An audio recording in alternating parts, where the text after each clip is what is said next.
મને હજુ પણ એ દિવસ બરાબર યાદ છે જ્યારે હું આ દાદાને મળી હતી. બાળકો તેમને જોઈને રાજી થઈ જતા અને દાદા કોઈ અપેક્ષા વગર બાળકોને મફત ફુગ્ગા વહેંચતા. તેમનું જીવન એક જ પળમાં વિખરાઈ ગયું.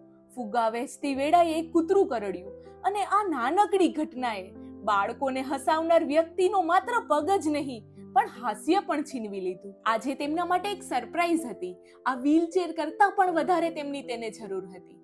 તે હતા બાળકોને વહેંચવા માટેના ફુગ્ગા. મેં વ્હીલચેરમાં ફુગ્ગા બાંધ્યા અને તેમના ઝૂંપડામાં પ્રવેશી. દાદીએ કહ્યું કે તેઓ ખાટલા પર બેઠા બેઠા ફુગ્ગા વહેંચવાના દિવસો યાદ કર્યા કરે છે. તેમને પગ ગુમાવ્યા કરતા પણ વધુ એ વાતનું દુઃખ છે કે હવે બાળકોને ફુગ્ગા કોણ આપતું હશે, તેમને કોણ હસાવતું હશે. મેં દાદાને કહ્યું કે ચાલો આજે જવું છે ને બાળકોને રાજી કરવા.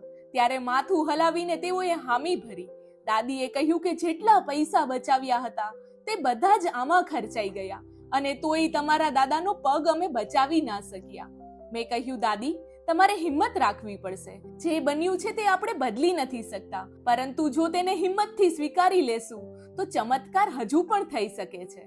આ નાનકડી રૂપાએ રાશન કીટ ઉપાડવામાં મને મદદ કરી, જેને દાદા હંમેશા ફુગ્ગો આપતા હતા. અને જ્યારે દાદાએ તેલ જોયું ત્યારે આંખોમાં આશ્ચર્ય અને વેદના સાથે કહ્યું કે આટલું તેલ તો મેં ક્યારેય એક સાથે લઈ જ નથી શક્યા. આપણે તો દર વર્ષે ઘર માટે એક સાથે 1 વર્ષનું તેલ લઈ લઈએ છીએ, પણ કોઈ માટે એક 5 લીટરનું કેન પણ સપના જેવું લાગે છે. તેમણે ચહેરા પર હાસ્યની પાતળી રેખાઓ સાથે કહ્યું કે બહેન, તમારો ખૂબ ખૂબ ધન્યવાદ. ત્યારે મેં કહ્યું કે આ તો એ બાળકોના નિર્દોષ હાસ્યના આશીર્વાદ છે જે દાદાના ફુગ્ગાઓથી ખુશ થયા હતા. એક પડોશીની મદદથી અમે દાદાને વ્હીલચેરમાં બેસાડ્યા અને નીકળી ગયા તેમના સપનાના રસ્તા પર.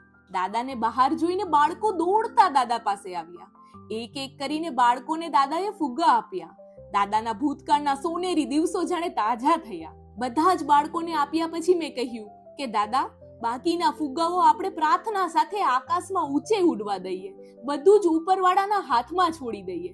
ફુગ્ગા છોડતી વખતે તેઓ બોલ્યા, હે ભગવાન, મને જલ્દી સારું કરી દે જેથી હું બાળકોને ફરીથી હસાવી શકું. મેં તેમને 5000 રૂપિયા આપતા કહ્યું કે આ પૈસા તમને હોસ્પિટલ જવા અને દવામાં કામ લાગશે.